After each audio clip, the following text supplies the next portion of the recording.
call it the story canvas, and it's kind of like a way of pulling together all of the threads that we need to bake, all of the ingredients we might need to create, go out and run and shoot a film. And it all looks great.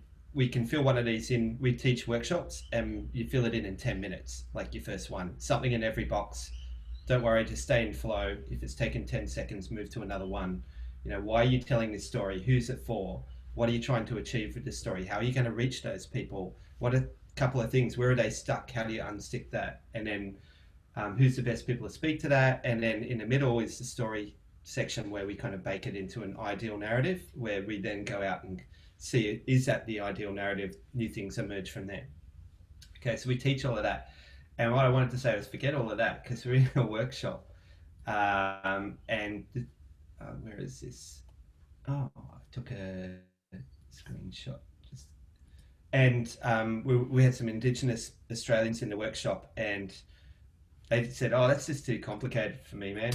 And created their own little thing and go, look, the story starts like a drop, and then it falls, and that's in the middle of your narrative, and then it hits the splash, and that's the end. But when the ripple comes out, that's when you create the impact. And if you just design to that thinking, and I thought, oh, that's such a more elegant way of teaching than anything we could have come up with. So received that with grace, and I'm happy to share that this morning. Check in. Thank you. Beautiful. Let's see, Lauren, you were over in the balcony. We lost Jerry and Martin, who didn't check in, and then I was just going to try to keep things moving into the story mode with. But what do you suggest?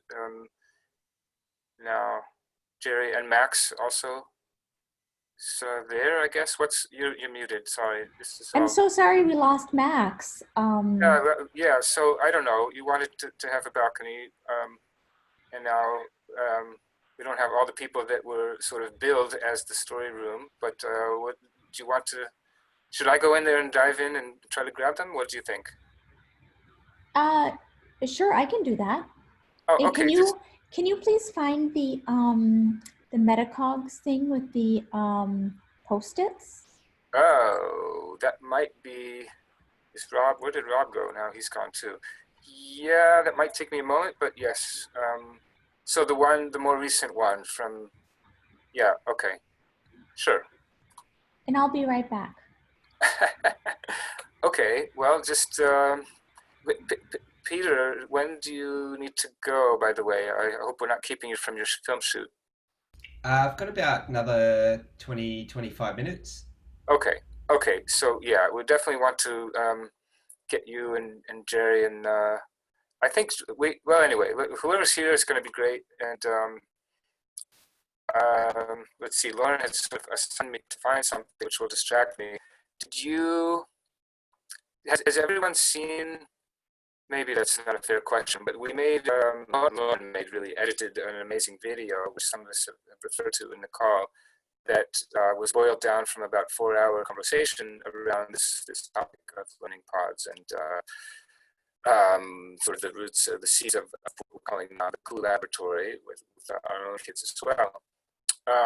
So who's not seen that? Maybe that's a useful question. Okay, Roz, yeah, okay. So everyone else knows basically what we're talking about. I think it'll become obvious, Roz, and I'm going to find a document that will show basically these kind of quotes from this, again, edited down to 15 minutes out of 4 hours, that kind of emerge into these sticky notes on this tool called Miro. That. Did you find it? Do you want me to get it? Oh, yeah, I didn't yet, because I'm just sort of trying to keep the flow of the context and stuff. So welcome back, everybody who was maybe super quick 1 minute-ish Martin and Jerry check-ins, if you might, since we didn't do that, and then we can get right to the story thing. And Peter Dowson has to go in about 20 minutes for a film shoot, so just FYI. Sounds great. I'll jump in. Way too many plates spinning in the air right now, but they seem to all like be the same plate. So I think it's just like an illusion in my head. And your question about what tools are interesting is like, my project of Open Global Mind seems to be about what are these tools and how do they fit and how do we use them and who's using them and how do they affect storytelling and how can we solve post-truth using them and all of those kinds of things. So all of this is sort of top of mind for me these days, and just trying to figure out where the conversations are and how to shepherd them toward each other. And I'm in Portland, Oregon, so the Pacific Northwest, where we're not on fire and the city is not melting because of anarchists, and we're actually doing pretty well. So thanks, Martin. Thank you. Martin, your story of the moment and or tools of the moment or all time. Anything to say? Where did Martin go? And Martin fell out of this room. Oh, sorry. Yeah, I was not looking. I thought I was faking it really well, but okay. Onward then. I'm going to find that document, and in the meantime, Lauren, do you want to maybe frame this? I was mentioning for a moment while you were out in terms of the video and a bit of the kind of seeds of the conversation. Everybody, I think except Roz, has seen the video or knows about the video. That was sort of a jumping off point. Yeah, Rob, can you find this document? It's the Metacogs one. I can't share it for some reason with other people. I can share my screen. It's the one from the last from Tuesday that actually Lauren went back in and evolved quite a bit around that story canvas. I was just curious, Jerry, did you? You were not here actually when Peter Dowson checked in, but are you aware? Did you hear about the story canvas at all? Do you know that what it is? I'm not sure. I must consult my brain.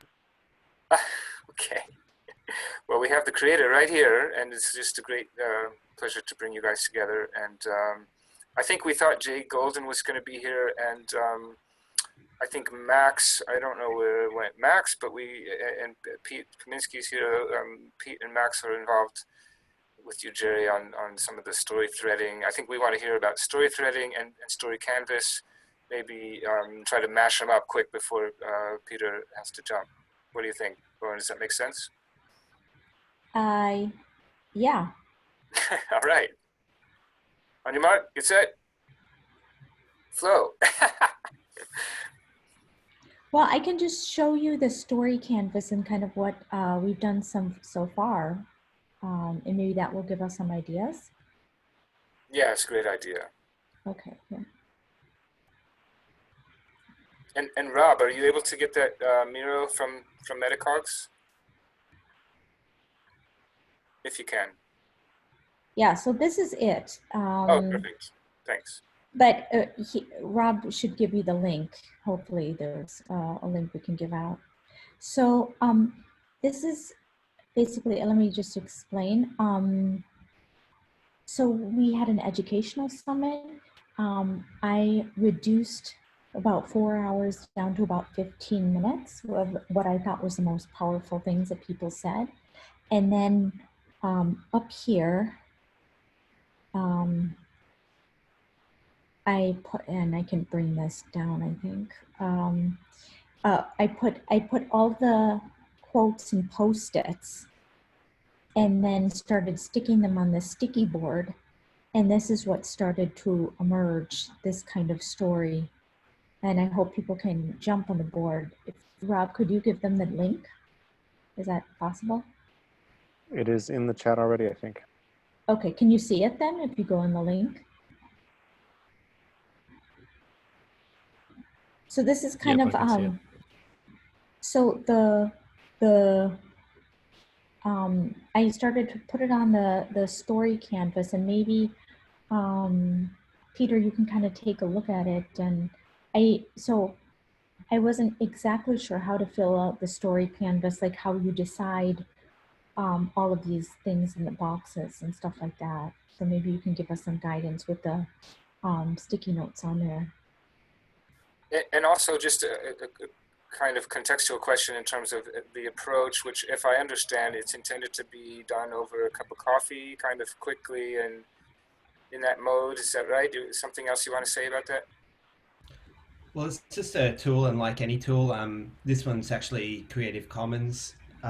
So we just put together a tool that we use for doing rapid ideation and story, so to create conditions for a story to emerge, really, and how people pick it up and use it. Like I showed you the Indigenous response to this canvas, which was for me far more elegant than what we could have come up with. But this is just a way of getting the ingredients that we would want to know as storytellers.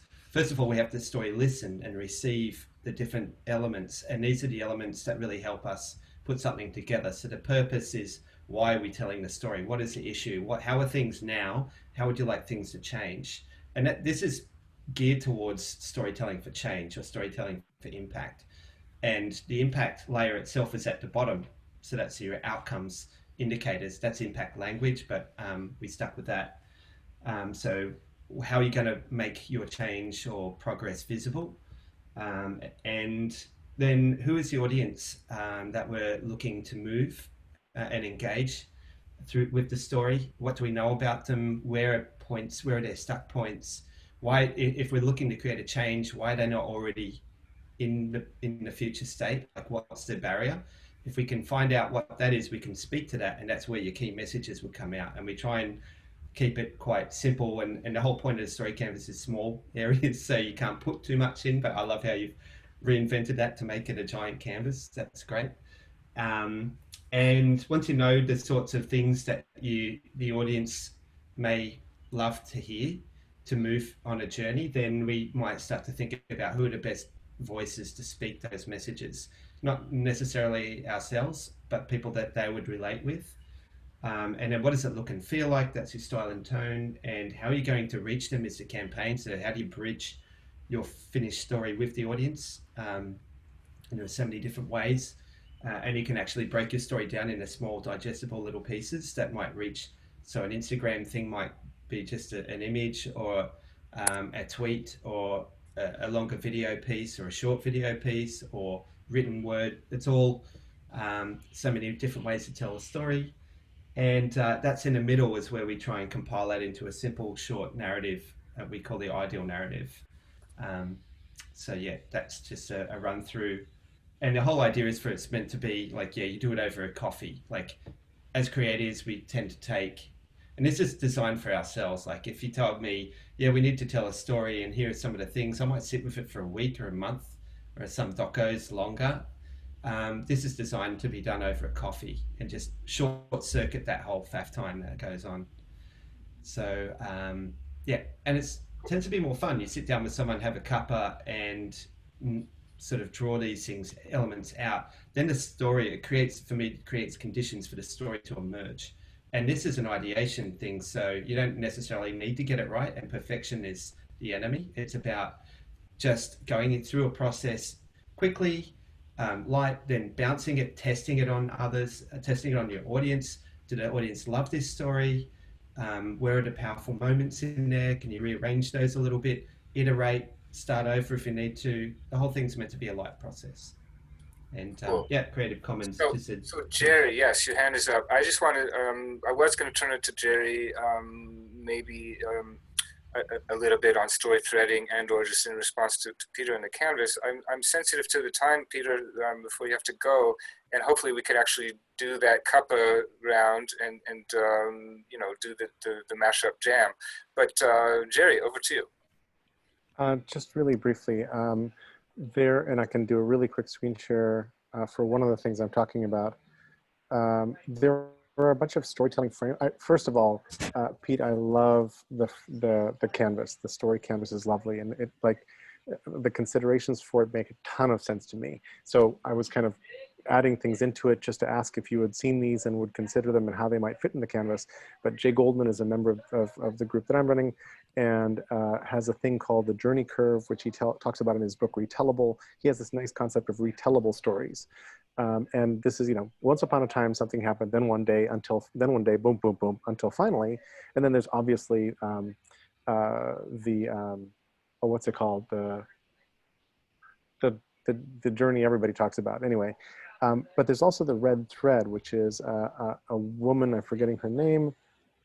Maybe The hero's journey you were referring to. Yeah, exactly, Oh, exactly. okay. The hero's journal, thank you. And Joseph Campbell and the hero's journey just were not occurring to me.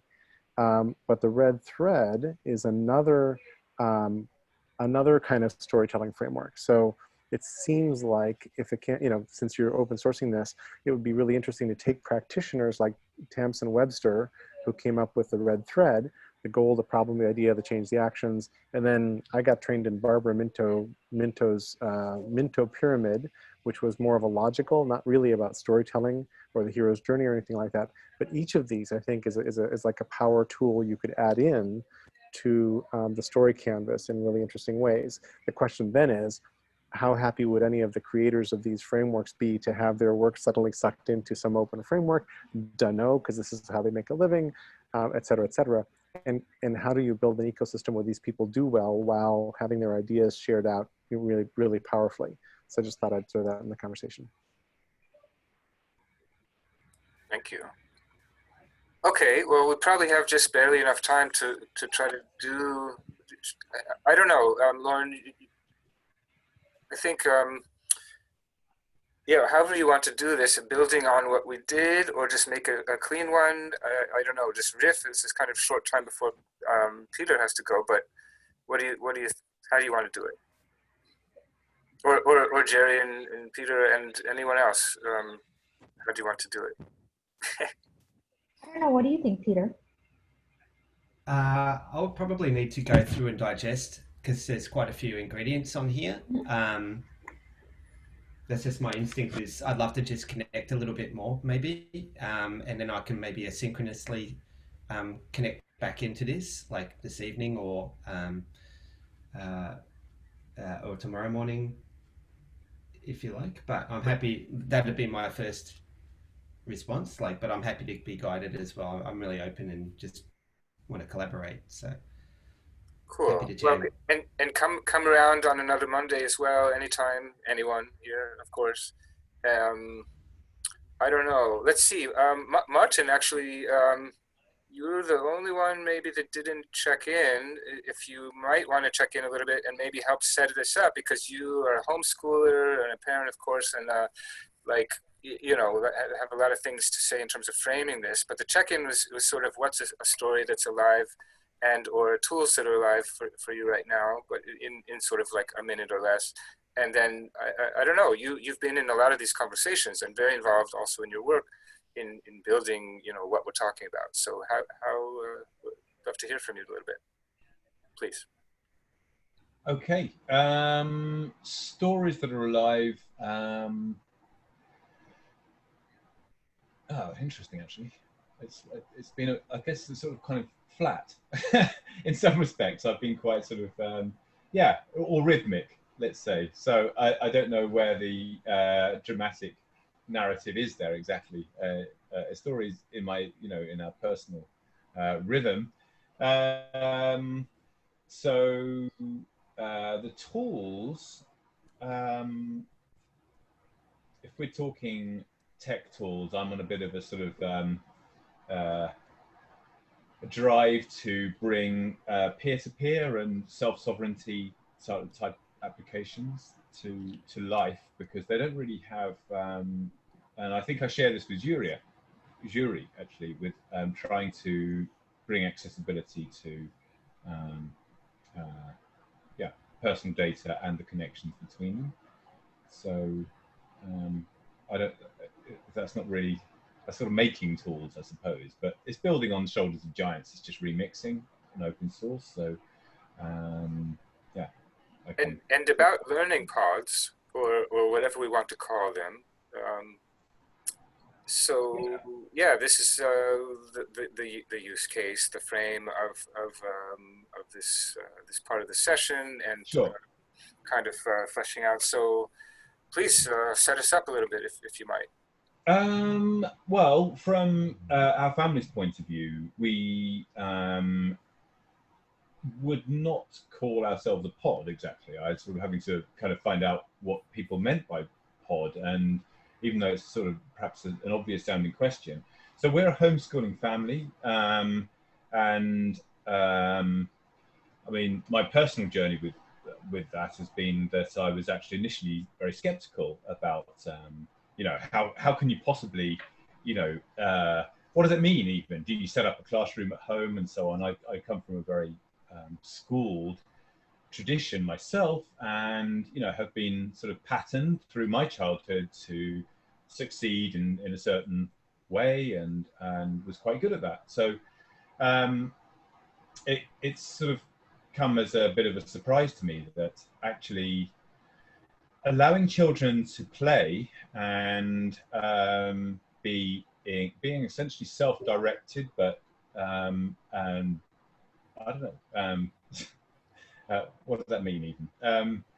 To follow their, really starts with themselves and their understanding of themselves first of all. So it's really their bodies, and, you know, it starts very young and with their bodies, and bringing sort of confidence around that, and holding it. And it's then their, you know, their immediate environment, and beginning to you know, look and work at what, you know, the things in their domestic space. And yeah, okay, a good sign. So I want to just chime in and say, and yes, and we got slammed by a tsunami called coronavirus. And that's actually how and when we got together. We met you just kind of. Sorry, that was an overly long check-in. Okay. No. Hold on. No, I'm not cutting you off exactly, but I'm kind of jumping in from another angle in terms of the urgency and the moment, and actually also telling the story of how and when we. All right. Well, so Corona wisdom and Coronavation and all of that wrapped up now into the focus of the online learning imperative. Yeah. Right. Okay. Yes. So where do I start with that one?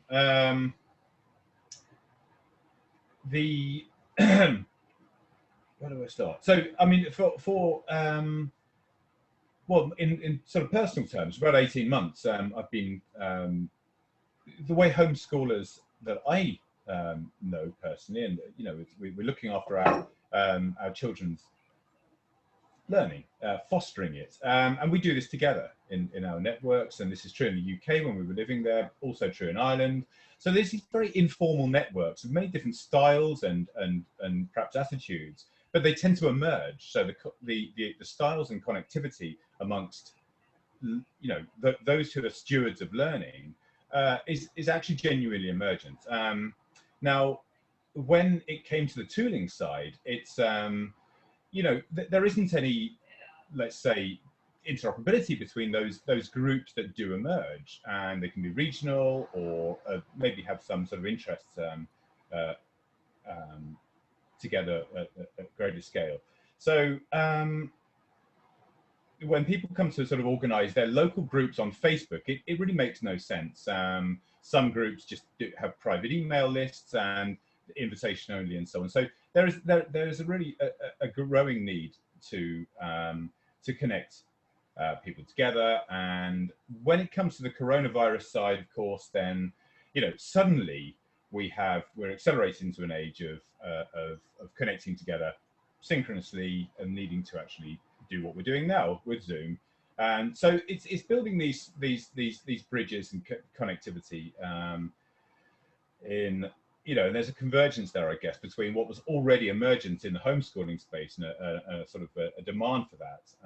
So that's something I've responded to personally, amongst others. But I think this is you know, I suspect very much that it's very, you know, we need stewardship tools, let's say, for learners, and that's where I start to frame this. And, you know, it's just I speak from a homeschooler's perspective, really, that it's that's, so I don't know what exactly the you know, the on the ground issues are if you're coming from a schooled environment and they're struggling with the sort of, well, how do we take teaching from the front and kind of do some of this ourselves? And I've seen lots of discussions about, you know, from, you know, different ways of organizing pods, but so yeah, I'm struggling to really kind of I don't have any lived experience of somebody taking children out of school, but I am talking to and listening to folks who have that issue. So I would love to sort of get some weaving and threading going, and maybe Jerry, we can hear what is story threading, and then let's do some. What do you think? Sounds good. Happy to explain it, and I'll try to be brief. So I put a couple links in the chat to links into my brain, which is a concept map I've been feeding for 22 years, like one data file. And many of you are already in my brain, and those of you who are not are likely to find your way into there by tonight. Although I'm way backlogged on all these different interesting things that are sort of in my world now. Anyway, it's a proprietary piece of software, and I was hoping to make it kind of open and collaborative, but in the process, I've used my brain a lot during meetings, during events, basically to enrich events. At one point, there was a panel going on at a financial services conference, and I sat behind the panel silently, but my brain was over their heads on a large screen, and I had put the speakers in, but as they went through their conversation, I was busy doing what a graphic recorder might normally do, except I was doing it in this brain software. So scroll way forward. What if we could invite a bunch of different people to riff on an event with not the brain, but a whole bunch of different power tools and capacities? If we gave them license to go create a diagnostic card deck, a super game, a simulation, a short story, a documentary series, what have you, any number of any number of different kinds of expressions of what's found in the meeting. And that's kind of the role that I'm coining as story threading, because my feeling is that there's the little nuggets, little gems, nuggets of goodness that show up in meetings that most meeting process snuff out. Like in most meetings, as soon as you see people collecting up Post-its and putting dot voting on them, I'm like, oh good, all the good ideas are about to be killed in the meeting. And so how might you breathe some oxygen onto the little embers that are those bright nuggets of really a good idea, and give story threaders a lot of license to add their own perspective and bias and prejudice and story and context to those things and play them out in some way to enrich kind of its divergent thinking in a sense, but to enrich what that event or meeting was meant to do. And so that's kind of the notion behind story threading. So me using the brain to story thread would be one of hopefully a wide variety of examples of people using tools and skills to enrich the meeting in some way. And story threading is in one way the opposite of graphic recording, because a good graphic recorder is supposed to faithfully try to represent everything that got said in the meeting and then make it nice and visual so it's memorable. Story threaders do not have that charter on purpose. Their job is to find the minority report and play it out. So what they do should be germane to the meeting. I mean, it needs to connect to the meeting somewhere, but they're allowed to go and run with it in a completely different direction so that they can expand the meeting's context. So that's kind of what story threading means. And I've got storythreaders.com as a website where there's just a little bit going on right now, but I'd like to build this out as a business. Sorry, Lauren, go ahead. Oh, I just want to say Peter Dowson is going now, and yes. He says he'll come back though. So hopefully we'll have Jay and Max here and Jerry the next time. I think it actually will take several sessions now that I see how it's going to actually develop a methodology. I think I was wildly optimistic, but I just wanted to tell just a little story about Peter and how he listened to this meeting. It was like 4 hours long. It was super meta. And he was just silent the whole time.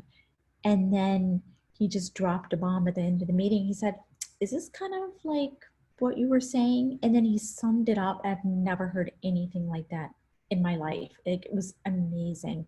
And it just, it was at that moment that I realized the power of a storyteller, because we thought of an idea, but it was so boring and it takes so long, and he was just like bam. And so that's why I'm trying to do this work, Peter, and to try to develop this methodology so that we can do that for all these people in this room who have these amazing ideas, but we don't have the stories. So super quick, Peter, before you have to jump, I'm wondering if Pete Kaminsky, if in Max's stead and or just from your own view, could comment super quick on the sort of tech explorations with Jerry and the OGM and story threading, sort of in the visual conversation mapping zone. Anything kind of quick to chime in before Peter has to cut out? Pete? Yeah, sure. I'd be happy to. There's kind of two things. First of all, Jerry has the Open Global Mind organization, which is kind of a container for a lot of explorations of different kinds. Part of that, I guess that larger group is inspired by the fact that Jerry would love to have everybody braining away kind of the way he does, and all of those things mashed together. A much smaller part of the OGM group is called Free Jerry's Brain, and it's about 8 or 9 people, mostly people who are techies and have a love for data structures and things like that. But also, I think to a person, we also have a love for collaborative tools and collaboration and how these mind map things might map together. We are just starting our exploration. We're about 4 meetings in. We're starting to have weekly meetings. We've got some lightweight tools that can read the brain. We've got chunks, including a whole snapshot of Jerry's brain, in clunky data formats, JSON and things like that. So each of us doesn't have a problem like looking at a JSON file and going, okay, well, I'm going to start digging in and getting stuff out of this. We're not to the point yet where it's useful beyond that. So we're going to continue to kind of dig into what the brain gives Jerry and how Jerry uses the brain, and then we're going to expand out from there. We're talking about visualizations, collaborative braining, using different tools, setting up a kind of a simplified API to the Jerry's brain, which is would be a little bit simpler than the generic brain API. That API could turn into something where we could take different tools and connect it up, amongst all of us. So that's kind of where we are. Pop into the Open Global Mind group. We have a discourse forum, and inside the discourse forum, there's a private group for Freeze Jerry's Brain. Cool, thank you. And Max Harper, who was here earlier, will be hopefully joining us another time. Is working closely with Miro, as he mentioned way earlier. And yeah, maybe Jerry, go ahead. You had your hand up. Just briefly, one little thing to add to what Pete said, which is a great description. One of the polarities we're trying to manage is how to do something like really quick and dirty so we can export some chunk of what I've curated for a while so that's useful to kick around and test and prototype on. And then there's this other piece of the conversation, which is how do we think really deeply about the possibilities of thinking together so that we can leave enough room to invent the next medium that we're all using to communicate. So like if we had an API for machine learning, there's a whole bunch of different really interesting things that machine learning could do to help us get this done in different ways. That's just one of them. Another one is if we just had an API so that people can riff on the user interface. What does the visual experience look like? And in particular, how does it look like when if Pete Dowson and I were to try to think through an issue together? What does that experience look like? So how do we create a challenge and a toolkit and some play there? So we're trying to keep both things open because we need to do something quickly, but we also don't want to shut any doors to these really, really juicy possibilities for the future. Cool, thanks. And yeah, Thanks so much, Judy, your hand is up. Well, I just want to try to tap a nugget here because we've got several different polarities developing and focal points, and I think they're all wonderful. But there's kind of a sharp line between knowledge building and curation and utility of knowledge to a variety of people who have interest in the knowledge. And how we mine that effectively as a conveyance probably involves letting some selected groups of people who want more knowledge to use some section that's appropriate for their field of study. And so I don't know how that fits in this, but I'm wanting to take this to people so they get to use it. while at the same time continuing to evolve the ideological aspects of how we collect and curate more comprehensive knowledge for use by everyone who can then home in on their personal zone of interest. I think the Wikipedia's life history is a reasonable model here, where people who love punctuation are in there correcting, you know, Oxford commas, and people who love biology are watching biology pages and jumping in and so forth. Like anybody can fit their interests to the broader work, and the work is improved by their participation. So I know that one thing I do when I'm curating my brain is I'm trying not to be specific about its uses. Pete's not so sure about that. So that when people come in with a completely different reason to, you know, browse a zone, you know, some nexus, that it's still useful for them in different ways and repurposable. I'd like to jump in real quick there. Wikipedia is a good example of an information space that holds a lot of different contexts and people and abilities, and especially contributors and users. Wikipedia is also a spectacularly bad example of how to do that in an inclusive way. You know, a big caution flag. There's a long discussion we could go into about Wikipedia and its pros and cons, but it is particularly poor at representing multiple viewpoints and multiple ways of thinking and things like that. Can I just jump in here for a second? Yes, the whole point, and this is coming back to it, and I just can't stop here, that the whole architecture of everything we do is wrong, just like the web. I mean, people now waking up that it's not where, it's what. At the moment, we're really all married to this. Oh, as Lawrence said, we're flocking to applications, we're flocking to platform, we people, where really it's not my idea, but I mean, it's people should be the platform. As soon as you make this architectural change and figure out how you can actually make people the real hubs of everything that's happening, then all these problems of managing consensus or having multiple views is just naturally there. You see this, I'm trying to test on you this idea of this is a Gestalt switch. As soon as you're not looking, it's not just, it's not asking where did I put it, where is that website? What is it that you want to do? What's your intent? That's the sort of application layer. But the real question is, who is it that is actually have the intent? So at the moment we have the other way around. We're hanging off these platforms and flocking there where everything that is happening in the digital space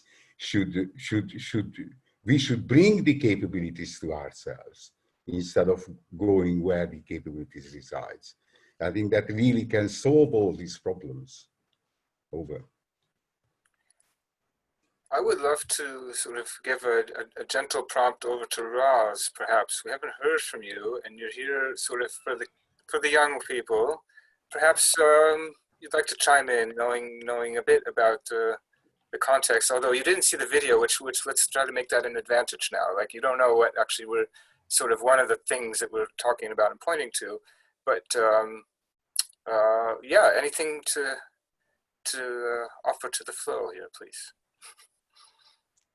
I was literally just writing a note saying that I might have to step out because I need to go to bed, but that's but I will try and use my brain. It's like 11 o'clock at night now, so I'm struggling a little bit. So yeah, the storyboard, I checked, I've got it saved, so I'm really looking forward to reading into a lot more about the ideas that came out of that. I think coming from what I've heard so far through the conversations and the different sort of potentials that are being sort of proposed and explored and sort of bounced around a lot of different disciplines and a lot of different approaches and ways of thinking, definitely comes back to a lot of the work that I've been exploring around smaller is better. So massively reducing the kind of sizes of schools or learning settings, however they might be. I'm doing a lot of exploration. So learning pods was of great interest to me, around the intergenerational as well, exploring the idea of education being the planting of a seed. So there's a lot of Australian Aboriginal Indigenous beliefs that I'm kind of looking at around how education is a seed. It's a seed that's going to impact the future sort of ecologies and the future communities that we are co-creating together, and how we collaborate, how we use knowledge, how we create new knowledges within educational settings, and what kind of ethics do we have when we're coming into those spaces.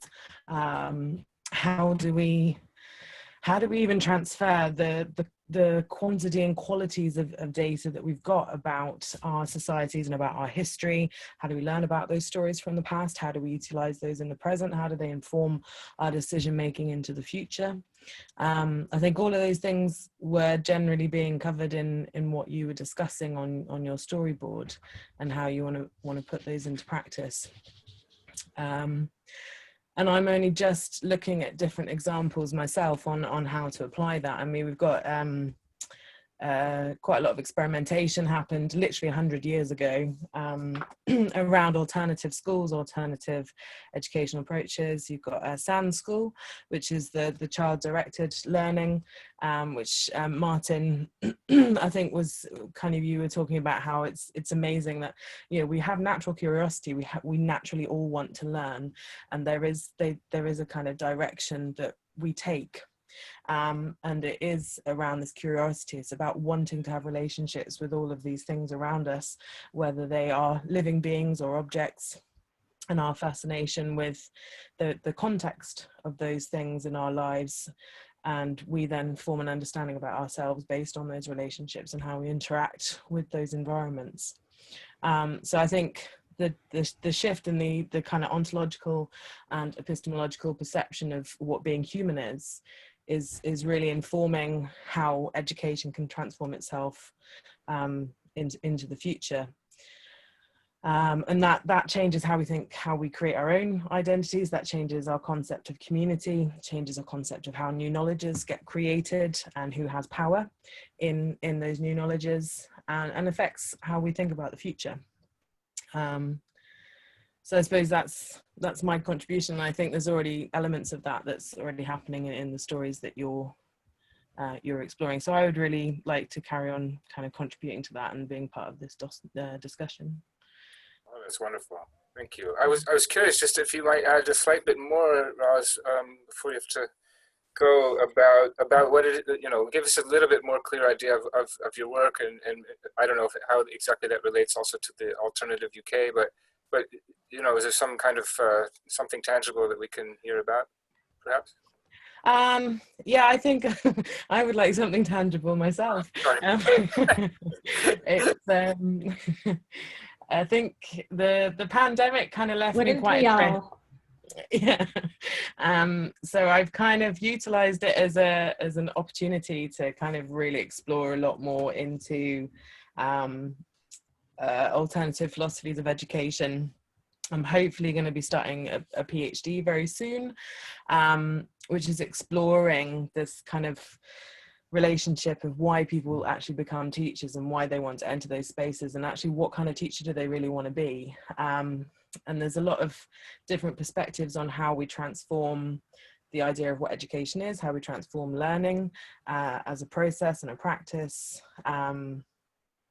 So I'm kind of yeah, there's a lot kind of going on with reading and research and kind of exploring what I want to do with that. But I've just completed my master's dissertation, which is around the pedagogies of hope that I was talking about, very much this entanglement of what education can do, this utopian imaginary of what is possible in how we change different elements of education, and how that then ultimately affects our future societies and the potential of what our future communities will look like, how we can dwell there, how we can inhabit those spaces. how that then affects the curriculum that we offer, how that affects the relationships, the spaces that we're teaching in themselves. And the conclusion was that education is actually essentially a hope in itself. You know, the reason why we want to teach others something is because we hope that knowledge continues, and we hope someone, you know, transfers that then on, the kind of knowledge transfer.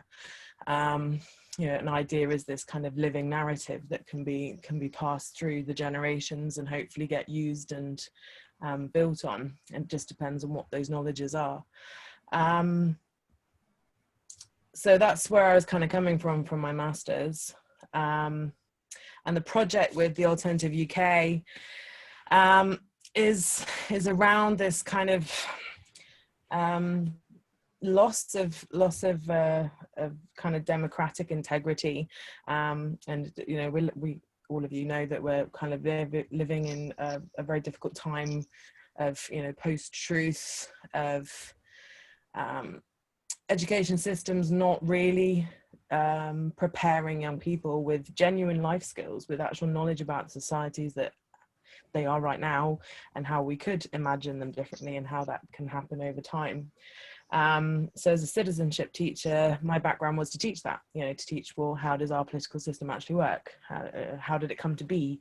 And therefore, you know, can it change? How would you want it to change? What could that look like?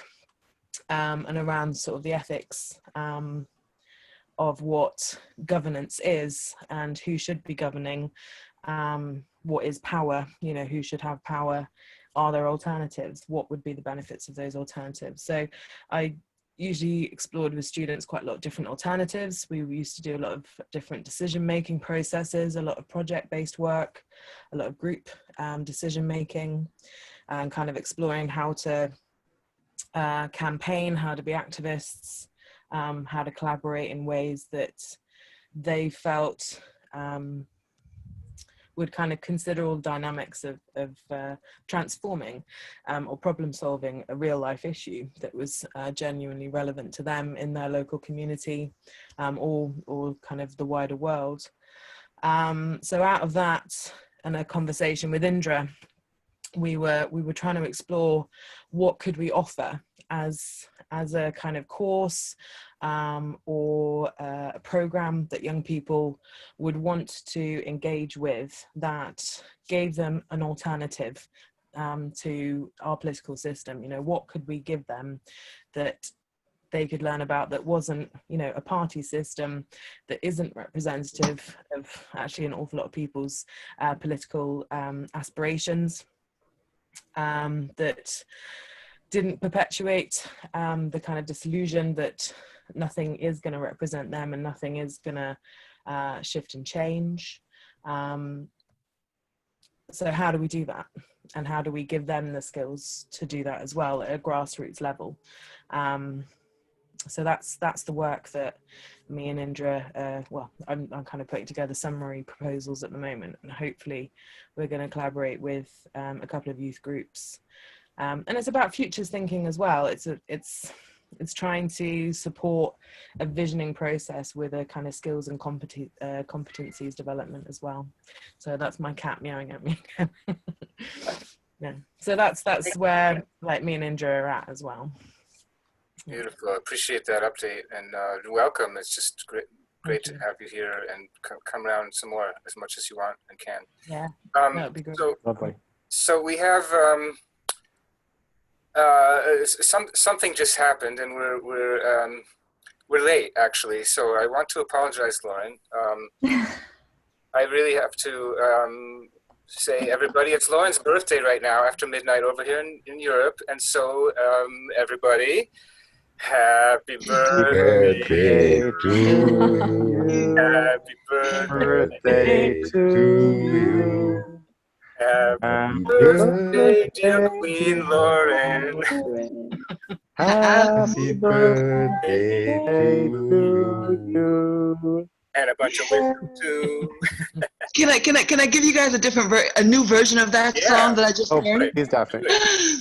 Happy birthday to you. Happy birthday to me. Every day we are born. Every day we are free. Yeehaw! Love it. That's awesome. It's a lot happier than the birthday dirge. Have you guys heard the birthday dirge? Oh, No, give like it. your hat there, Jerry. That's pretty smart. Happy birthday. Happy birthday. Pain and sorrow in the air. Tears and something everywhere. Happy birthday. Didn't remember all the lyrics, sorry, but Daphne, your version is so much better. Depends what kind of day you're having, I guess. It's more of a pandemic song. So Lauren, I think a speech is in order, please. Actually, I have a question. Okay. So this is what I want for my birthday. I want to do a round where you tell me the amazing story of the learning pod. This learning pod that started a movement. What happened? What did this learning pod do? How did they get written up in the New York Times? Like, what incredible thing emerged from this learning pod to spark something amazing?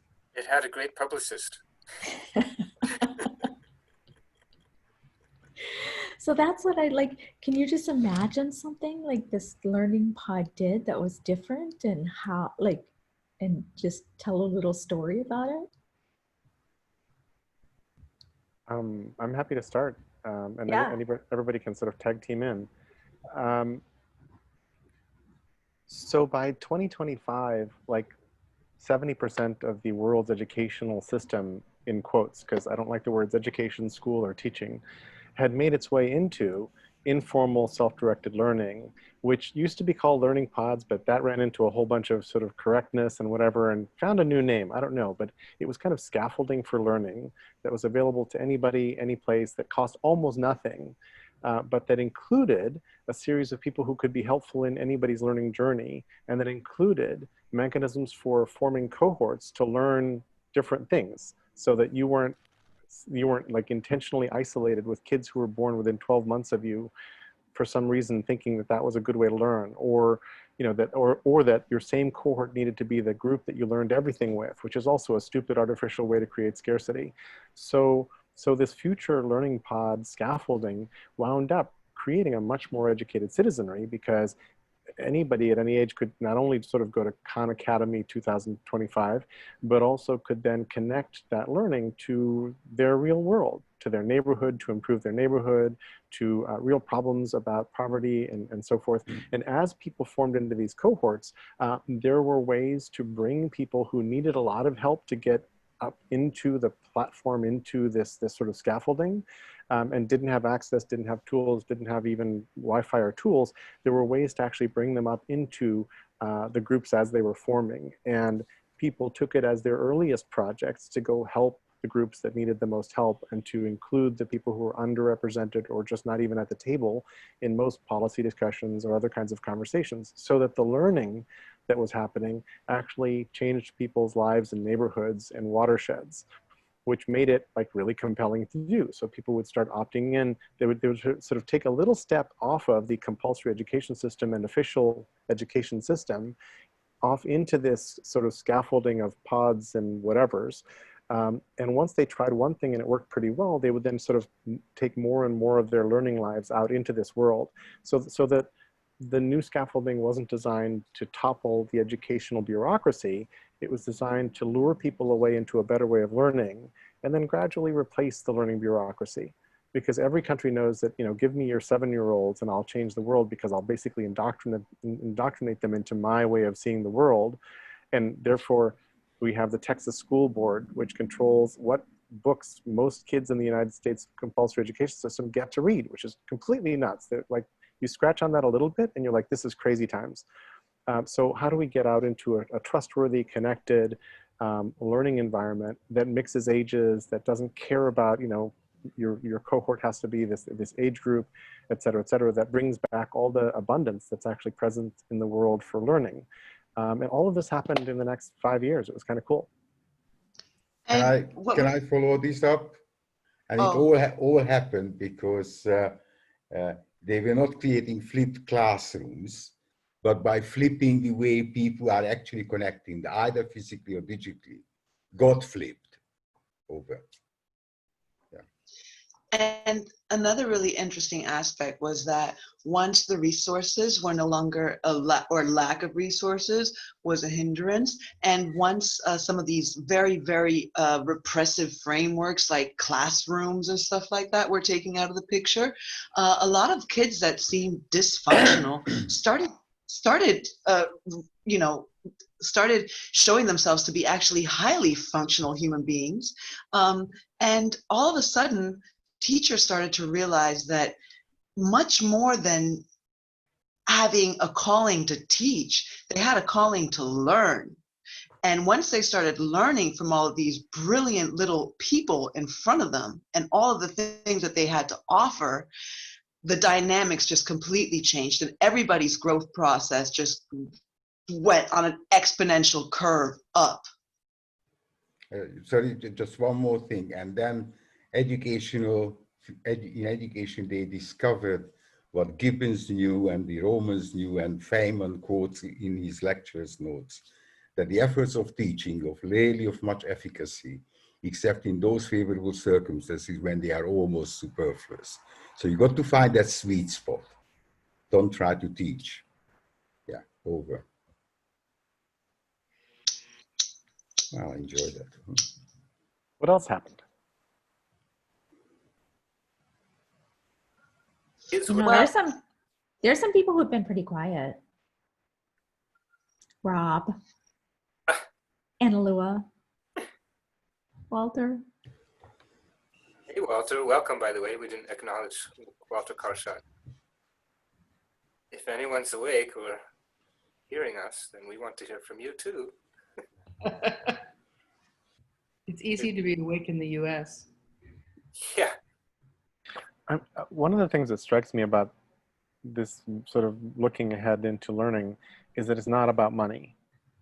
This really is not, I mean, yes, teachers are underpaid. Yes, there's a whole bunch of money issues right now, all sorts of resource issues, but fixing learning has little to do with money and everything to do with relevance, context, trust, and really shifting how the entire system and all of our expectations around it are changing. And some of that is already happening around us. So I think I think Google and a bunch of other companies wrote an open letter recently that basically said, hey, humans, you don't really need an advanced degree from one of these big universities to come work for us. We're really happy if you just sort of take this kind of practical exam or talk to some people and we will consider hiring you, so that the credentialing requirement that was seen as the only way to get into large companies starts to go away. And there's like 50 of those things that need to happen, but some of those are actually already happening. And even better, this is tongue in cheek, 24 weeks ago, everybody got thrown out of real life and into Zoom and into the online world. Then, a third of those people tried to actually dutifully do curriculum and study and answer tests during that time. And most of those people had a pretty hideous time of it. Other people said, screw this isn't working for me, or I don't have access or whatever. There's just this enormous opportunity for structural change that wouldn't be present had we not had the current cataclysm. But just that, like, the bureaucracy would be doing its terrific job of defending itself to this day if we hadn't gone into lockdown. And right this minute, I've got a small project going on where some of the participants in the project are at universities that are trying to reopen. And it is just messy as hell listening to their stories and what's going on. So, And now, what if so the physical impossibility of places being able to open takes the learning completely out of the classroom and places it in complete real time, apply it to your real world relevant life situations? Wow. Schools are little petri dishes. Go ahead, Charles. Just to quickly zoom in or kind of snapshot, freeze frame slightly on Jerry. What the moment that you referred to the kind of what I talked about earlier, the tsunami, the beginning of the pandemic, and the kind of the grinding of the gears and all that, and we're still kind of arguably in that in somewhat further along, but second wave, whatever. What do I want to say? The transition, it's just another prompt I wanted to throw in the story pool here, which is kind of zooming back from the future thinking from 2025 and beyond. Then here we are right now, and like today and tomorrow. I mean, yesterday is really history. So now what? Over. What if like learning, right, is no longer we're gonna have you memorize all this stuff that we think is important for you to know, but rather we as teachers facilitate experiences and then help you to process these experiences. And by doing though, you learn much more than we could ever teach you by making you memorize shit in the classroom. Totally agree. And along the way, by the way, you'll remember dates and names and all that kind of stuff, mostly because they matter to you, and Yeah. you're busy retelling those stories. Right? Yes. It's like somebody says, well, blah blah blah. And you're like, well, no, actually, bullshit, because this happened on this date, and then this turned into this, and then there was the Treaty of Tordesillas, which allowed everybody to go take over. Any indigenous people who didn't know the name Jesus Christ, they were allowed to like take the people and the property. It's like, wait, what? And now you started an interesting conversation, right? And otherwise, you're just memorizing stupid treaties, and they mean nothing. They have no context. They have no meaning. They have no usefulness in your life. But the root cause, sorry. Go ahead. But the root cause is that the whole educational system is based on the idea of fear. If you don't do it, I can promise you, I'm gonna punish you. And they don't dare to say, well, actually, if you do good, you get good. I mean, that's the biggest flip that is needed. Okay. Yeah. Yep. I just wanted to. Go ahead, Lon. I wanted to comment on Daphne's story and why it touched me, and why one of the reasons that I'm doing this is that, during the pandemic, my kids have complained. They've been like, Mom, our lives are so hard, because I made them read books. And I'm like, you don't even know how lucky you are to have these books to read. And I think one thing that we forget about in school, like all these parents are like, oh, I want my children to do well. I want my child to do well.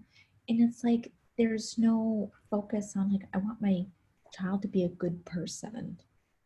And that's like absent. Jerry graduated in the last 5 minutes. I'm not sure from where, but he's graduated. I can't move the tassel over. It doesn't really. So how do you do that, Jerry? Are you on Zoom 5.2? So the 5.2 upgrade is a major upgrade that includes a bunch of new filters and backgrounds, and the filters are quite cute. So first go to About Zoom and see what version you're on. And if you're not in 5.2, don't try that now, because you have to upgrade and you have to bounce out and come back. But then go to video, go to the little icon and click on it and say, choose video filter, which is I think a new icon. And then you can, do all kinds of different filters. For Talk Like a Pirate Day, you can be like a pirate. You can just wear a flower in your hair. I particularly like this one. And then there's COVID appropriate filters. And for your birthday, I was wearing the party hat. Yeah. Rocking. Lauren, I want to get back to you. And yes, good people. And that's why I feel like compelled to next week when the kids come back, I want to talk to Matilda's parents and tell them, like, protect this being that you have here, because this deeply empathetic creature that knew that whatever we were doing in our group was not more important than that one individual that was sad on the side and felt left out. And that she was wise enough to stop in her tracks, step out of the process and be like, I'm here. I am bearing witness to your pain and you're not alone. And that is so deep. And we kill the spirit of our children. We kill this empathy. We kill this curiosity. We kill this by making them be functional, by making them behave. You know, it's fucked up.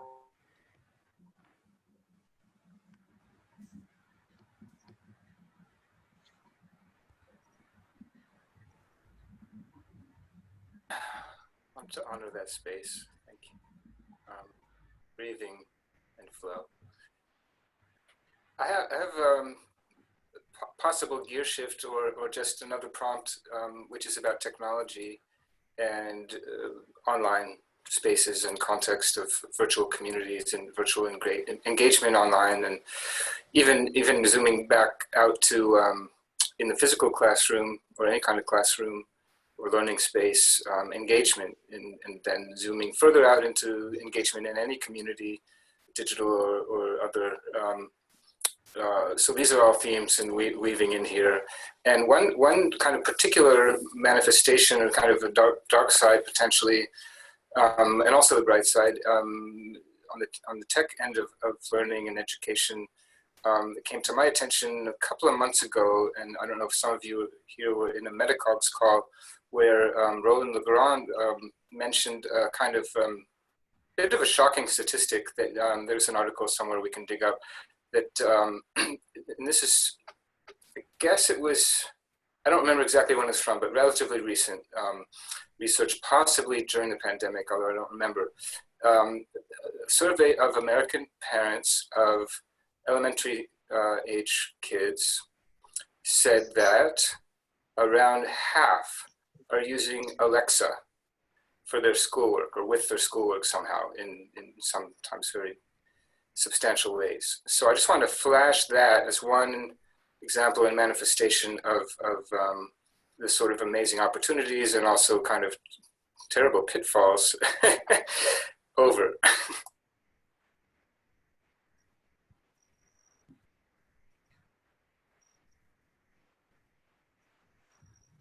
On with the story, please.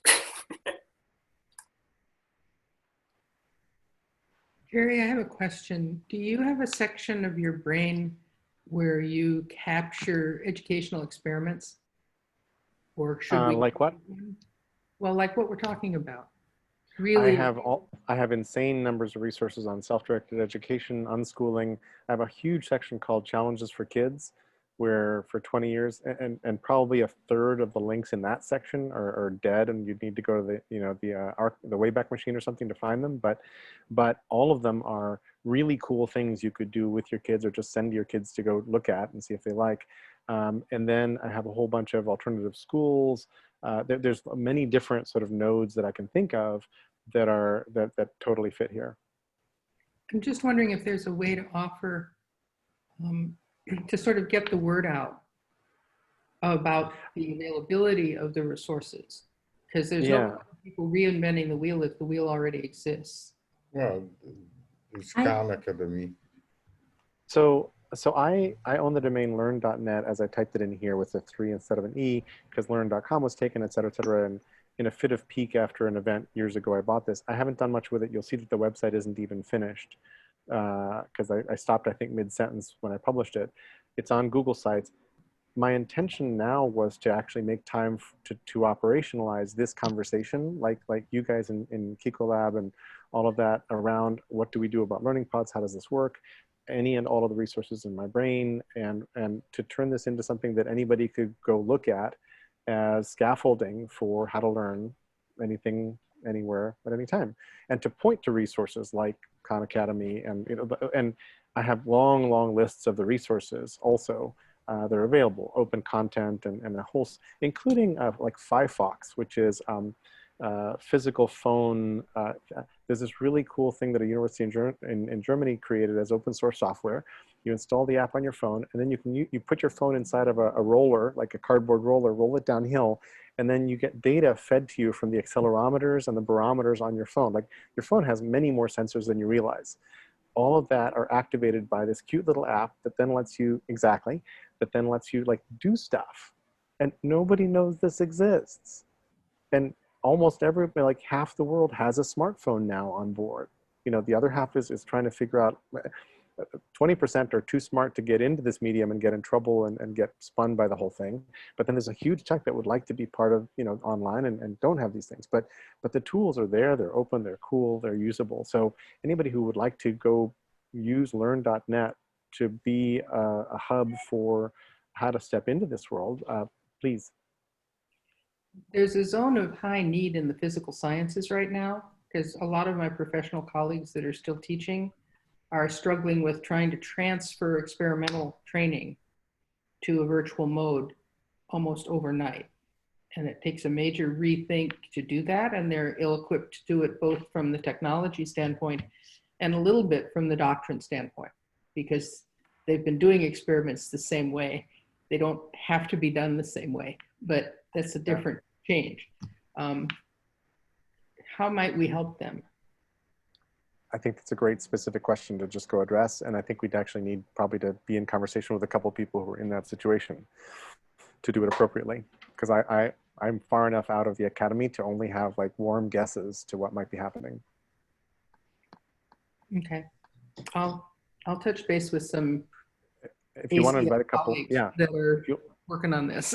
If you want to invite a couple people to a call, we can sort of brainstorm together, record the call, post it, and then lather, rinse, repeat. And Lauren and Charles, if you guys want to, you know, connect with this. And for me, learning is learning, and I don't really care whether it's a 5-year-old or a postdoc. If learning is learning, yeah, and or a retiree who's just trying to like do whatever. Totally great. Learning is learning, and I'm happy to talk to any of those age groups at all. Well, so that points to the, sorry, Judy, I just quickly, because you had actually brought up in the 2 weeks ago conversation, I think it was, and also or last week, about intergenerationality, which Jerry just referred to. And I just wanted to kind of flag that, and also the notion of pedagogy, peer-to-peer learning, peer-to-peer production, and also what does that mean? How does that play out potentially and actually in between the generations? And also sort of mixing between students and teachers and all of that. So yeah, sorry, go ahead, Judy.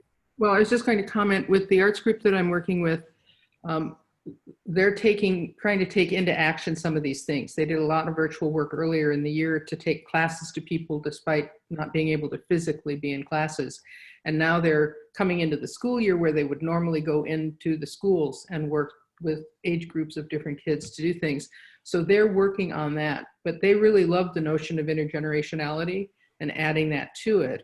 And then a different art discussion group said, well, what about just crowdsourcing the things we already have that we do and making those things available to teachers or educators or groups of people to be doing more at home. So I think there's a possibility for really great dendritic growth in this, which I know is my favorite word, but I know you like it too, Jerry. Well, love that word, Judy. That and hyphae and mycelium. I just put in the chat reverse mentoring. And Pete, were you part of this? So I was sort of the West Coast leg for a Wharton Executive Ed program 20 years ago, early days of the inner tubes. And I had this idea, because these were Wharton Executive Ed senior executives coming in for some upgrade. And they did a tour through Silicon Valley. So I suggested, why don't I get some of my buddies to come in and be reverse mentors and like young tech people.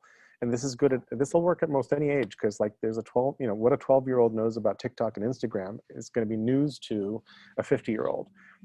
So technology allows for upward training, and rather than thinking of older people as always knowing more and better, this reverses roles in a really neat way and is also very, very useful. So consider like also reverse mentoring. And Pete, were you one of my reverse mentors back in the day? I could swear you were. Yeah. Yeah, it was a ton of fun. That was fun. And thank you. Judith's question, I think we could almost, well, I don't want to extend it, but over the next 3 months, education is just going to be a trail of tears. It is. There's going to be, you know, people disillusioned and hurt and sick, and I wonder if there's any interface or support, or I think most of those people are just going to be sick of the whole thing and they just want to, you know, walk away from Zoom or walk away from the schoolyard and cry. But some of them may be looking out, you know, like, so, okay, so that's not working. What are the things that work? And I wonder if there is some way to build network into those folks who end up completely disillusioned with the whole idea of education and schooling. And Well, education implies I know it and I'm going to give it to you. I don't like that word, even though it's an institutional one. It's more like, and I think that we coined it in one of these calls a week or two ago, an invitation to learn, because that's really what this is about, is inviting each person to move from where they are to where they want to be by learning how to do it.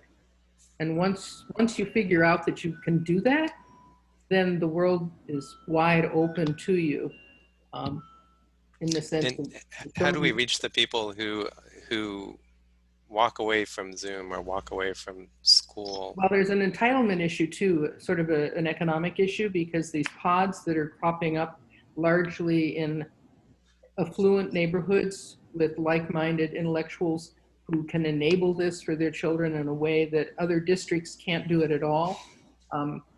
That's an issue that I'm really concerned about, because there's some data out there that if kids lose, you know, a school year because of an earthquake or a hurricane or what everything, and their whole system is down, it can take them 3 to 5 years to recover from that, versus children of the same age group that didn't lose that year.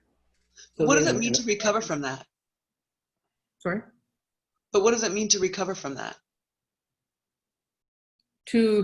That's a good question, I guess, in a doctrinal sense.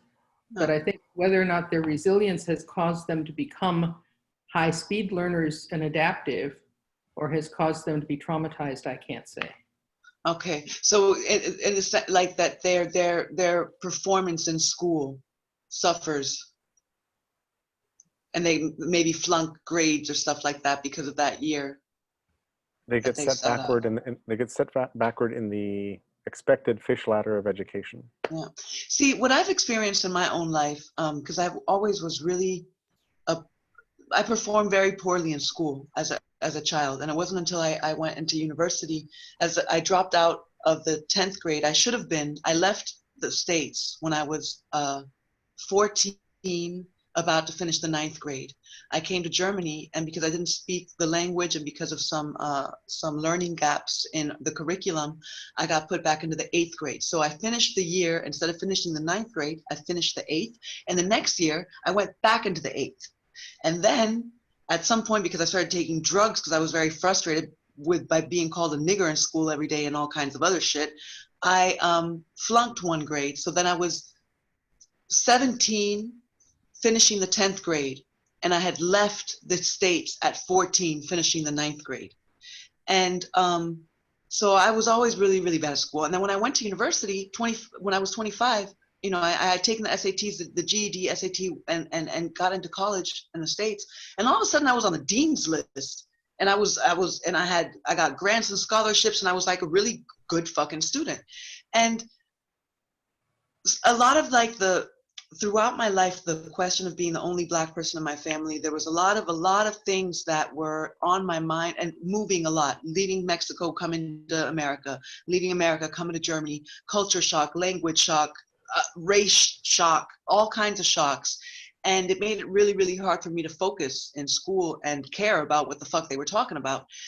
But actually, when I look at myself, my growth was exponential in comparison to my peers, on different levels, you know, cognitive levels. And Well, so it's like we do such a disjustice to children that overcome traumatic experiences, because they are absolutely highly intelligent, more resilient, blah, blah, blah, blah. The list goes on and on and on. And yet they somehow become seen as dysfunctional and are perceived as dysfunctional, and then become dysfunctional and behave and it's like, it's the wrong focus, I agree. Well said. Thank you. Totally. Could there be a story around some like feisty, hustling moms who got a learning pod together? Because Yes. I I also think think your story, Daphne, would be inspiring to people. Well, I I could, go ahead, Lauren. I was just saying, I think that the learning pods depend. We already worked this out on the education summit, that we need 1 or 2 successful pods that we could tell the story. And so I was just wondering, what is the story? Because I think that then hinges on getting some really amazing moms to be like, yeah, I'll do that. So I got a seeding it. friend. So how do we get the most like awesome like group of like 20 moms? How do we find them and how do we pitch this? I have no idea, but storytelling, I'm seeing a mom who works, he used to be like in the gastronomie, so restaurants and stuff like that. And so since COVID, she hasn't been able to work. And her kid was supposed to start college, but she hasn't been able to go to college. And so they've got a bunch of kids around the neighborhood and cousins and stuff like that. And the kid that was supposed to go to college, she is actually pretty tech savvy and stuff like that. And so because mom's at home and isn't working and she's trying to, so they kind of like hooked up together and started a learning pod with, first it was just a couple cousins, and then it started being a couple more kids on the block, and then it started connecting. And it really just came down to a bunch of moms that couldn't work at the restaurants and the bars they used to work at, and maybe even the strip clubs that got shut down. That would be awesome. Yeah, that's perfect. That's perfect. A tiny caution, which is, and maybe this is just an elite audiences kind of thing, but learning pods as a term has already sort of been poisoned. And so I would come in from a different vector. I'd just use a different phrase. I would do exactly what you're saying with the stories. I just wouldn't call this learning pods. I think learning pods are already in disfavor in some circles. Before pandemic, you mean, or what? No. Well, I don't know about them before pandemic. What's happening now with the elitism of the approach? That's what I'm saying. Terrible. So that's what I'm saying. Once there have been a couple stories out there that say learning pods equals elite families with resources, you know, isolating their kids. Once that's happened, I think you want to try to like skirt the term and find a different way of describing this. Well, would it be like something with seeds? I don't know. I talk about scaffolding, reefs, seeds, whatever, but just a different metaphor. Let me just quickly chime in to say I've been trying to grab a whole bunch of research and articles and all this stuff, and it's wild. It's the stream is flowing. There are some stories, and I haven't sort of seen. Probably overall, it's more about the elite and so forth. And I agree absolutely. And so come back to the word thing in a minute, but there was one case that I could mention in Chicago. I don't know if it was a city thing or a nonprofit community association type thing, but there is a grassroots pod type of a movement going on there, for example. And I think there are other kind of stories that are more from the ground up and more diverse and so forth. Whether we want to keep calling them pods, they are being called pods, and that could have a good or bad bearing on getting funded and stuff as well. I don't know, maybe learning seeds would be better than pods. Pods are at the end of life and seeds are at the beginning. So grow. Or refer to fertile soil. Refer to not the seed, but the soil or something like that. Just flip the metaphor a tiny bit too. Biome.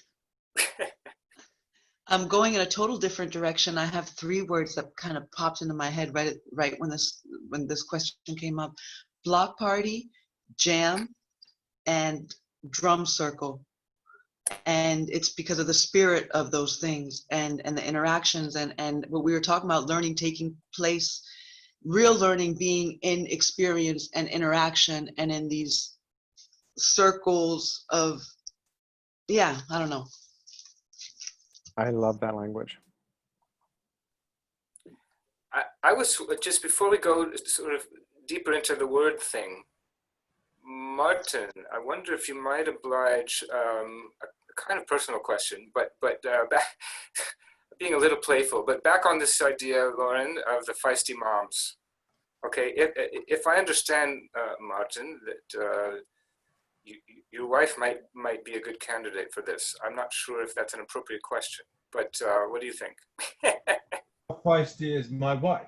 Is that what you just asked? Well, not exactly. On Excuse me. record. Excuse me. Okay. No. Well, so let me put it this way: would she perhaps be open to talking to Lauren and Trisha and getting sort of in the mix on this feisty mom story and being herself, actually? Yeah. Yeah. I don't know where the feisty thing is, but I mean, yeah. So yeah, I'm sure. Yeah, it's helpful to share. I think, and as I put in the chat, actually, I just, starting from the children's point of view, they're children. They just like to connect, play, learn the same things, and you know, it's our imposition on them that, I guess, the traditions we come from, whether it's homeschooling or unschooling or democratic schooling or different forms of education, you know, religious schooling. It's not their deal. So I you know, from that perspective, that's, I think, a responsible thing to do as well. Sort of I have a about enabling question. curiosity.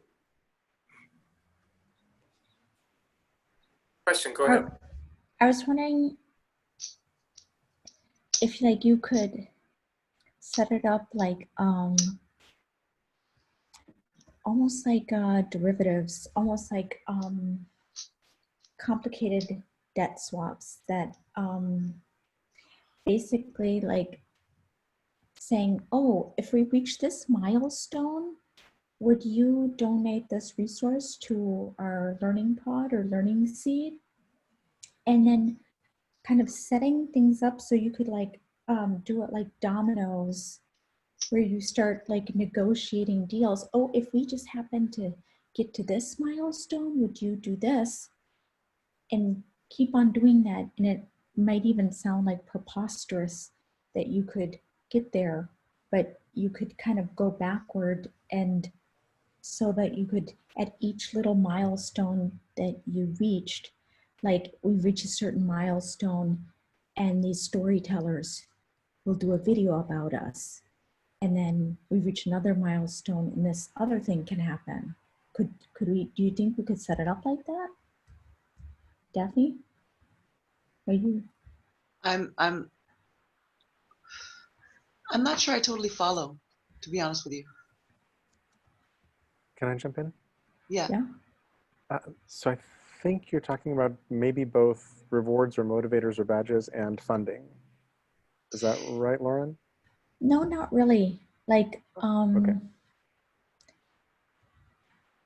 basically say to someone like these storytellers, hey, you as storytellers, will you get together and make us like a kick-ass video if we, the moms, are able to reach this milestone?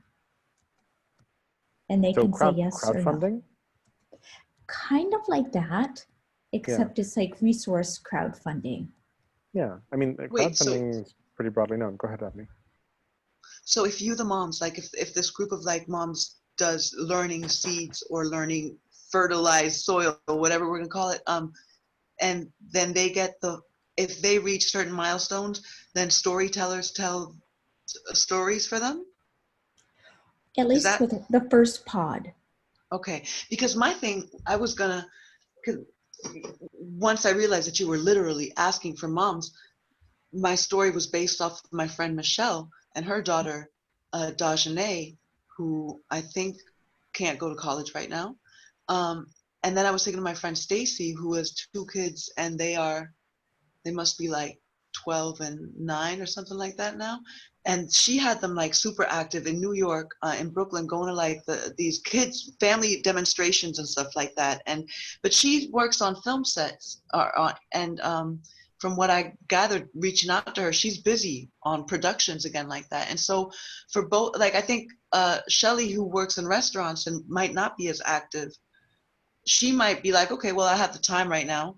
But I think for someone like Stacy, if she's able to work, then she's trying to get her hustle on. And so it's like, what's her incentive to invest time into creating a learning pod? And of course, the very obvious incentive, the well-being of her children, but you're so caught up that it's hard, you know what I'm saying? Mm.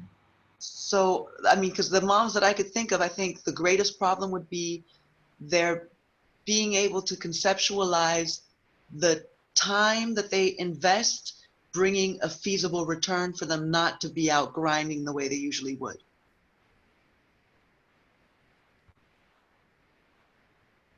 And Jerry, just to respond to you, kind of like a Kickstarter, but Kickstarter campaigns don't go like dominoes because they don't lead into one another. So you want connected funding opportunities? I'm still trying to figure out how this is different from Do Some Good or whatever it's called. Like if you follow Craig Newmark, Donors Choose, that's it.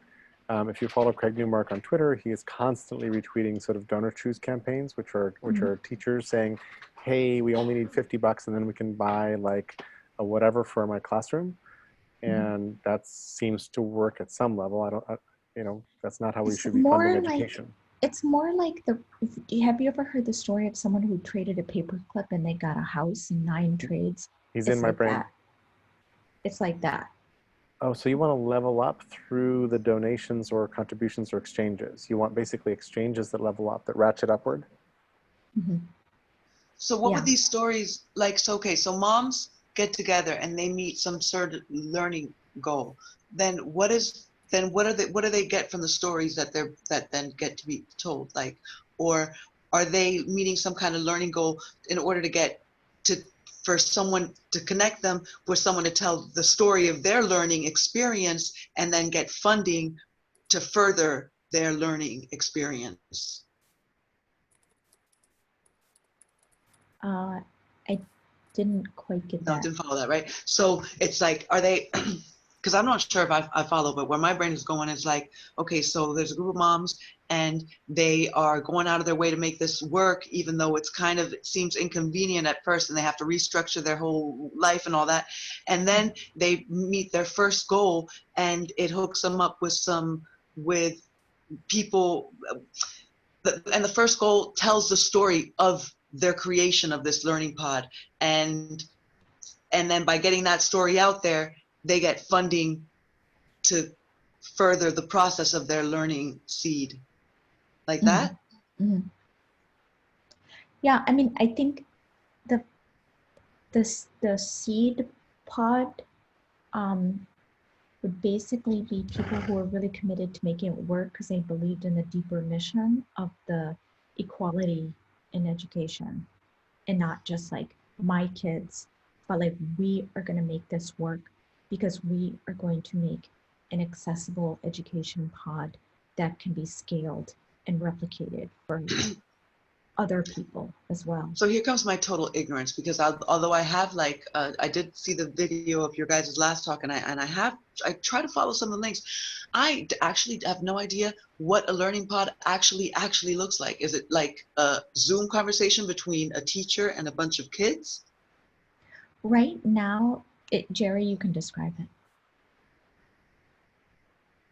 I think some of them are families that are in, neighbors that, get together in their backyards and they socially distance, and they'll hire a local teacher to come in and teach their kids something. And it could be that they hire, some faculty from Stanford who's a physicist to go teach, math at whatever levels up to physics or whatever, depending on what access and budget they have.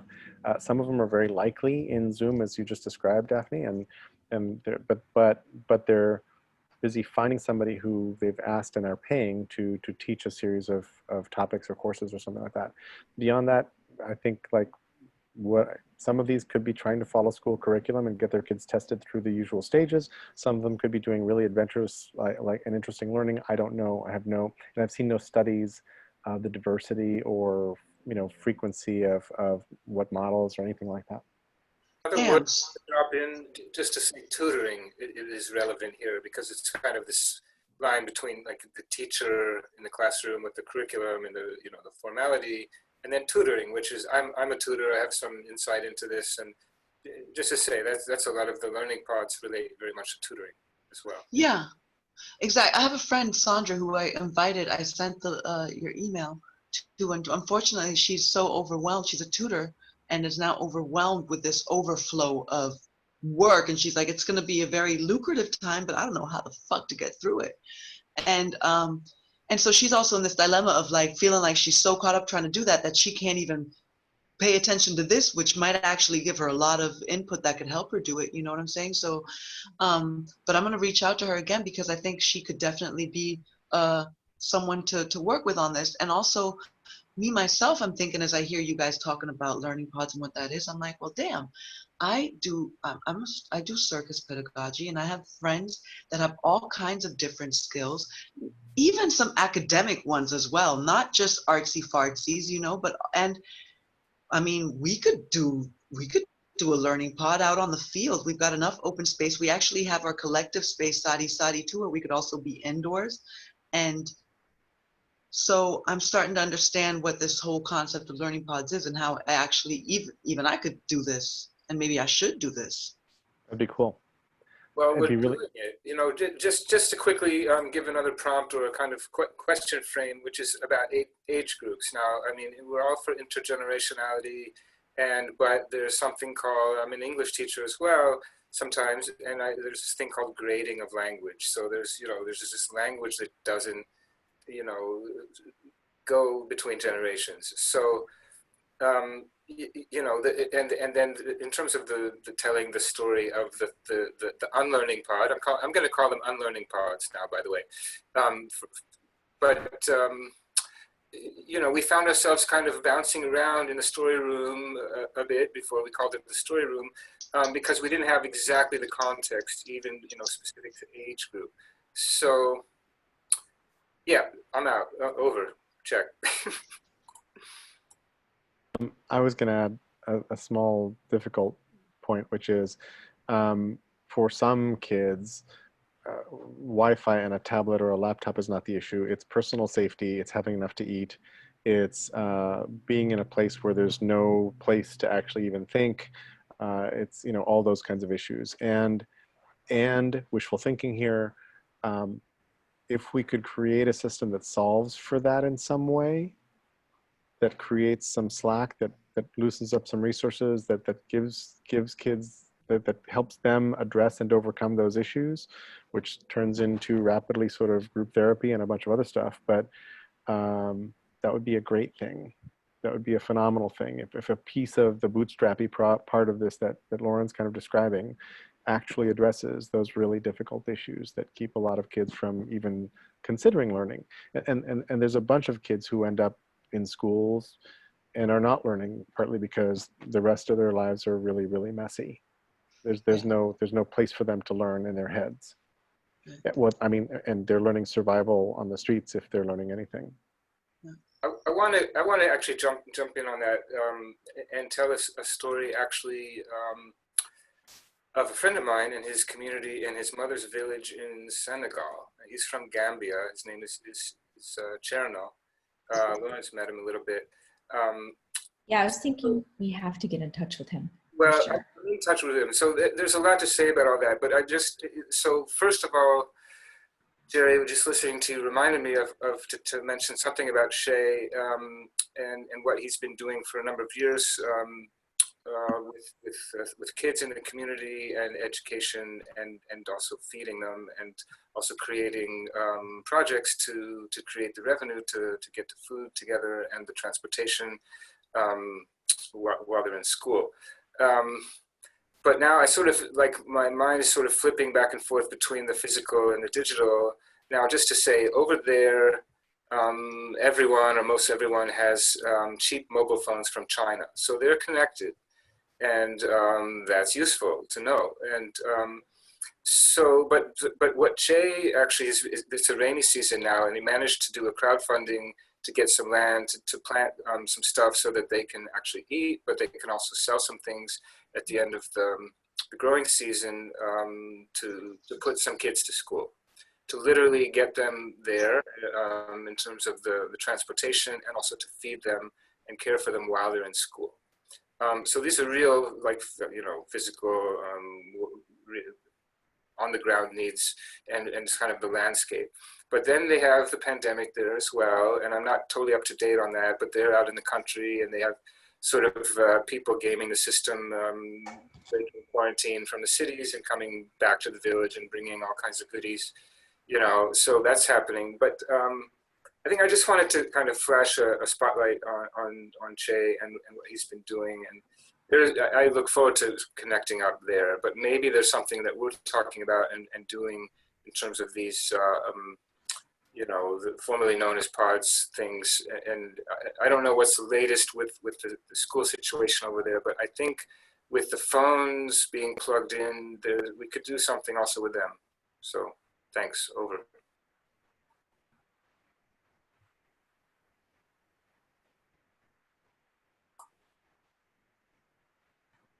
Didn't mean to shut it down there, but.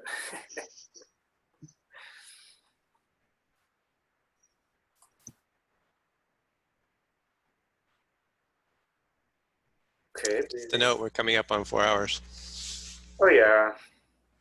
I'm gonna have to bounce at the top of the hour. Right on. Me too.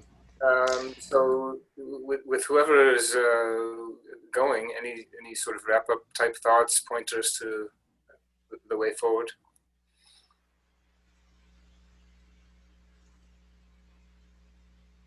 Repeat. Well, you know, because we were also talking about implementation, right? About how we want to, and it's going to take me a while to get digitally friendly and get caught up and comfortable with, like, the influx of information also that and it's amazing, but I definitely feel like you guys are developing on like a digital level that I'm not quite up on par with yet, but on an analog level, in our space, Sadi, we want to start having a community day, and one of the first events that I want to organize there is a storytelling for kids, where we enact the story, and the first story is going to be maybe my favorite book in the world, The Giving Tree, and we're gonna, like, I'm gonna have several people be a tree and then remove themselves as the tree gives of herself. And so I think I'm going to use this community space and this community day as a place to start planting the idea of an unlearning pod type situation for us in the collective, and how we can kind of, because we need to, our collective so far is still a little bit too, we're in a neighborhood, but not of it yet. And we need to become of it. And so maybe this will be a great opportunity for us to connect with the children and their parents and create a learning space, a community learning space. And I'll definitely be getting back to you guys for input on that.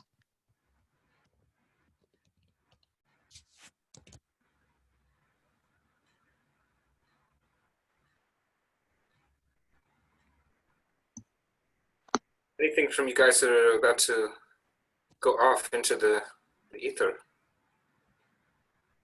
Well, it sounds like we've got at least ideas sort of on the table for things that could be done.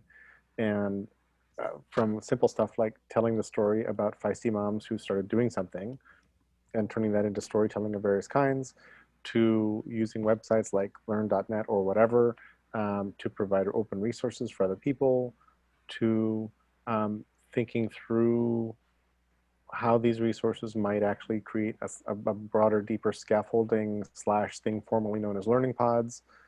I mean, those are all doable things. Sounds like there needs to be a call soon. The unlearning pod, unlearning unpod, pod.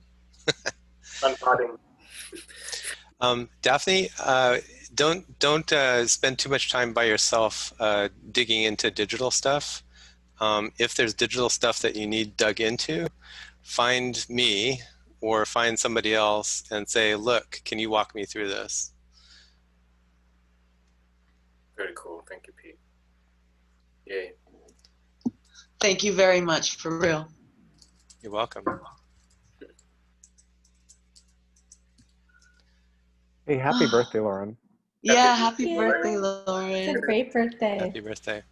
Just gonna check how you're doing. How's your flow? Yeah. Great. Yeah. It's a great birthday already. Couldn't ask for more. Welcome to the Flow Show, everyone. Going to keep it flowing, and I'm still going at 1 in the morning over here. Anyone's welcome to hang further. I think some of us are going. I'm fading out. Daphne, so always a pleasure. Lovely to see you, Jerry. Wonderful. Thank you. Good night, everyone. I've got a boogie. Great to meet some of you that I didn't know. Yay. Take care, everyone. Thanks. Enjoy your night and your day, Lauren.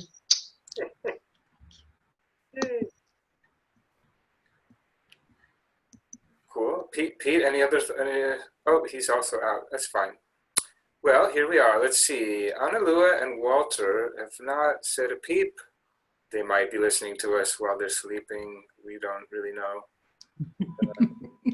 We can Hey, I'm gonna leave again and come back. Okay. Let's see. I was recording, but now